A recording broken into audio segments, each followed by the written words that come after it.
Introducción.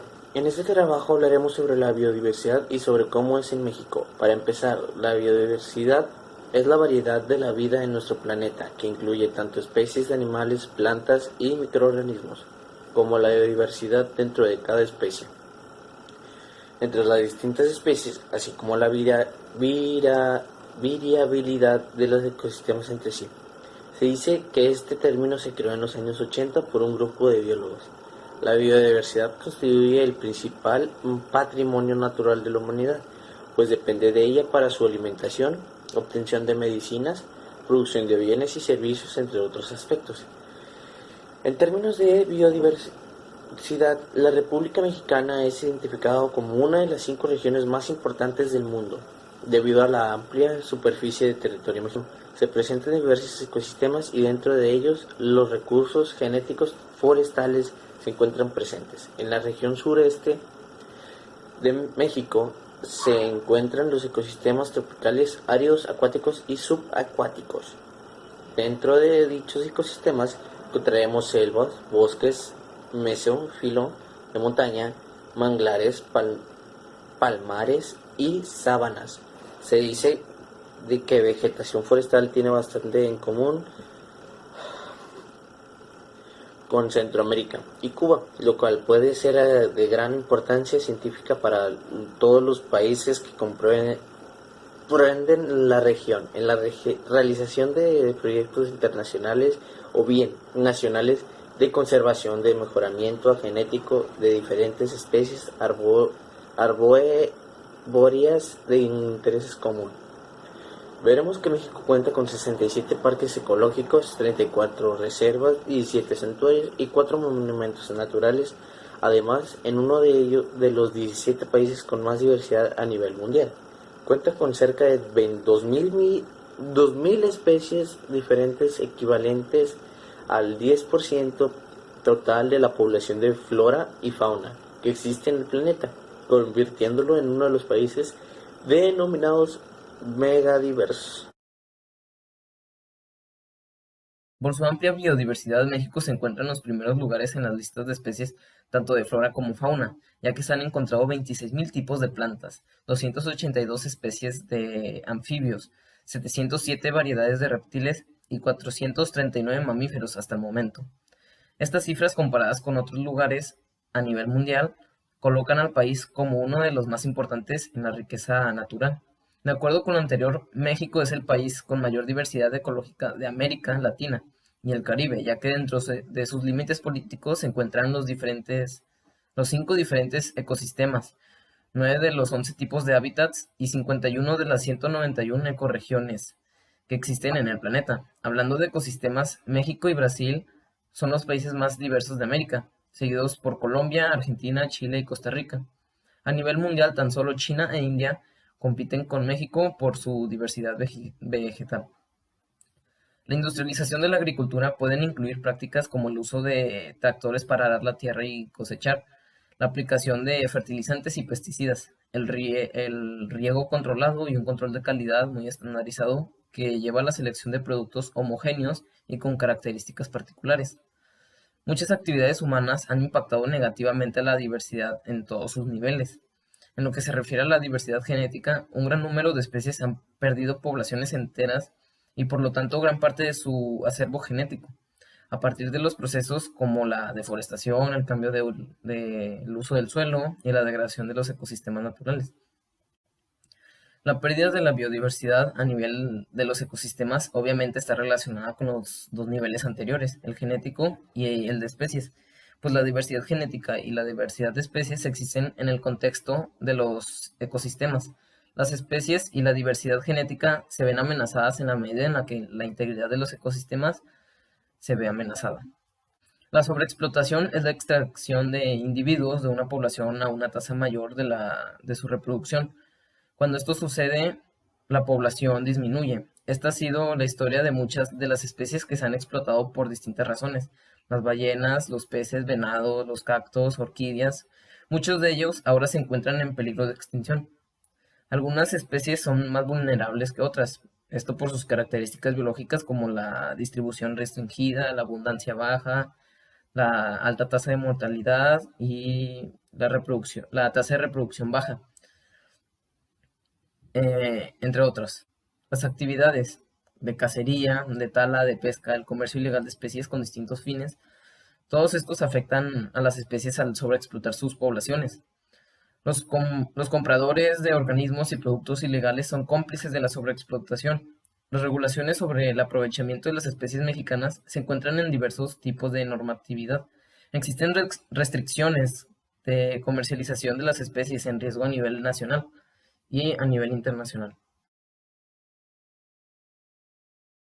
Las especies en riesgo son aquellas que sus poblaciones han disminuido debido a las actividades humanas como la transformación de su hábitat, sobreexplotación, interacción con especies invasoras, efectos de la contaminación, al punto que se considera necesario protegerlas. En México se utilizan 4 categorías para las especies que se encuentran en riesgo, publicadas en la NOM-059, probablemente extinta en el medio silvestre, que se encuentran 48 especies en México. Aquella especie nativa de México cuyos ejemplares en la vida libre dentro del territorio nacional han desaparecido hasta donde la documentación y los estudios realizados lo prueban, y de la cual se conoce la existencia de ejemplares vivos, en confinamiento o fuera del territorio mexicano.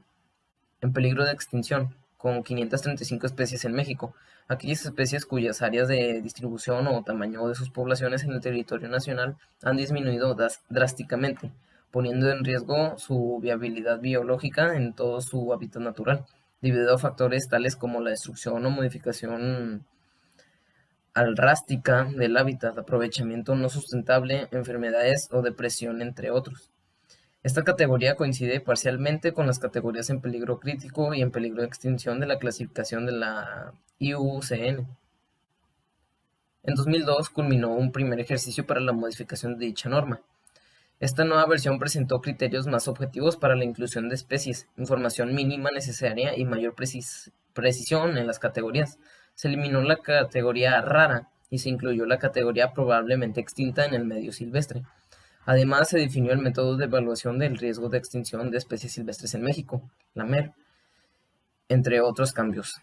El MER tiene el objetivo de justificar y documentar los factores de riesgo de extinción que operan sobre las especies. En principio, el MER debía ser aplicado indistintivamente a las especies de los diferentes grupos biológicos y se basó en 4 criterios: la amplitud de la distribución del taxón en México, el estado del hábitat con respecto al desarrollo natural del taxón, vulnerabilidad biológica intrínseca del taxón e impacto de la actividad humana sobre el taxón. Dichos criterios son independientes entre sí y la sumatoria de todos ellos resulta una evaluación acumulativa de riesgo.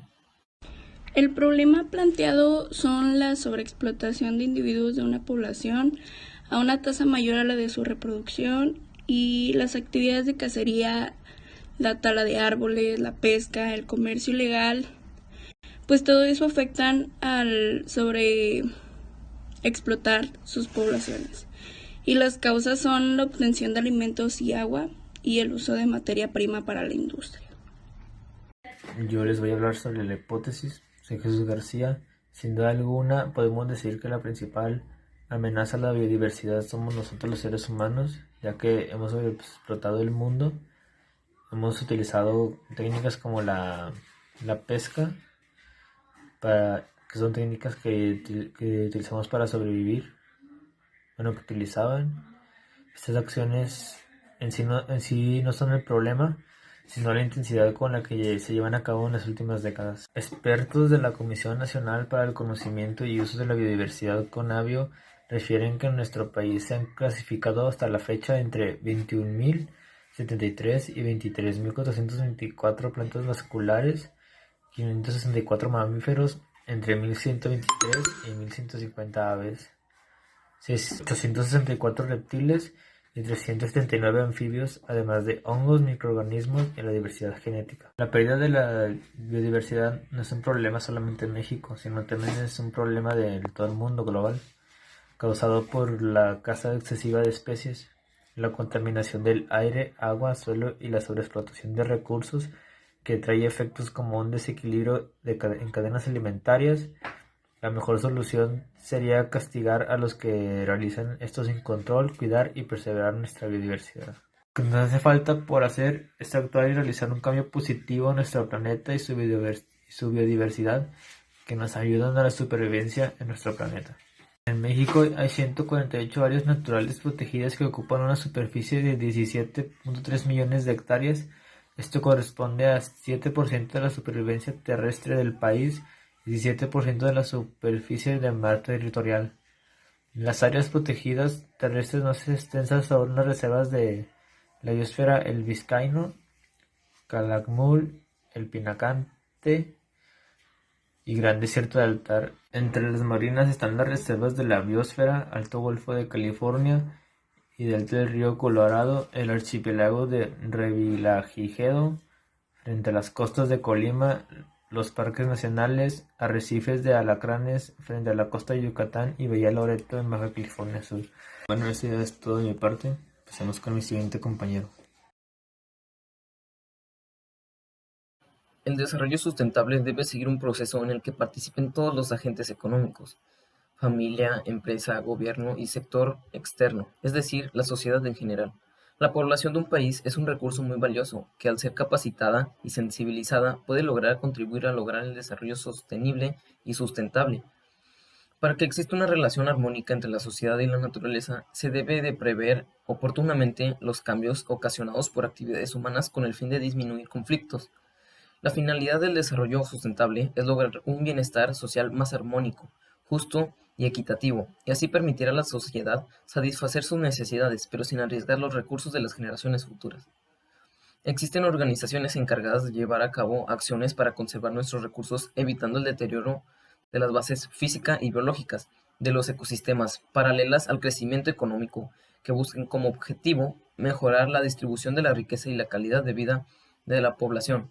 No podemos ni debemos dejarle todo esto a estas.